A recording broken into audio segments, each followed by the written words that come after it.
One of the hottest topics among amateurs, pros, beginners, advanced players in the game is pace of play.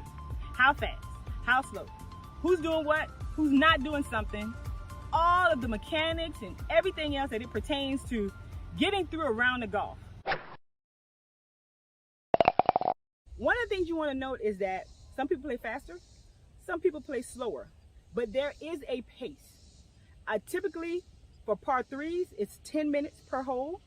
For par 4s and par 5s, it's 13 to 15 minutes. Pace of play is about the group in the front of you, not behind you. It can be an army behind you. If you're keeping up with the group in the front of you, you're on pace. If you get to a hole and there's no one there, so if we look here, so we see that we have some people on the green and we've come up, we're on pace. If we got to this hole and no one was here, we need to pick it up a little bit. One of the key things about keeping pace of play is the amount of time it takes you to execute your swing. Oftentimes, as beginners, or maybe even intermediate players, we take way too many practice swings. You only need 1, 2 max, and the way to control that as a part of your overall game is to build that into your pre-shot routine. So you should have a pre-shot routine that includes your alignment, your setup, your practice swings, no more than 2, and then your execution of the actual swing.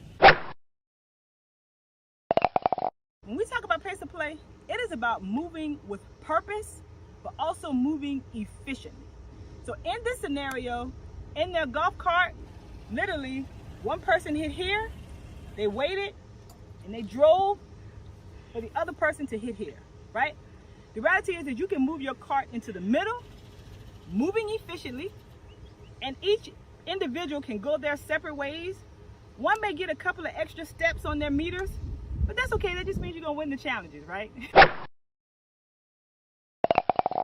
Another thing is that when you're the person that's not completely at your ball, so your distance isn't completely accurate via your watch or your GPS, take multiple clubs.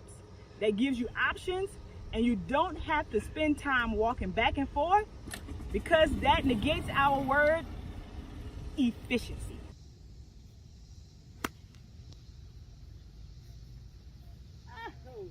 Good shot, Lisa. Woo! Get some of that. Thank you. And when you think about pace of play, when you get in this particular area, the reality is that you can earn precious seconds, even minutes back, by at the point when you're about 50 yards out. If you have this type of shot, and say your fellow mates are on the green, grab your wedge and your putter and just walk up, right? And remember, you're going to win the step challenge.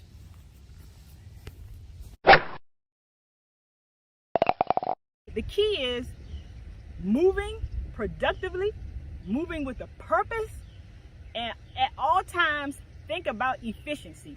Where you're placing the cart, taking multiple clubs so you can make a good decision. So the key is not rushing your shot, but making sure you're moving as you prepare to take your shot. Think about this.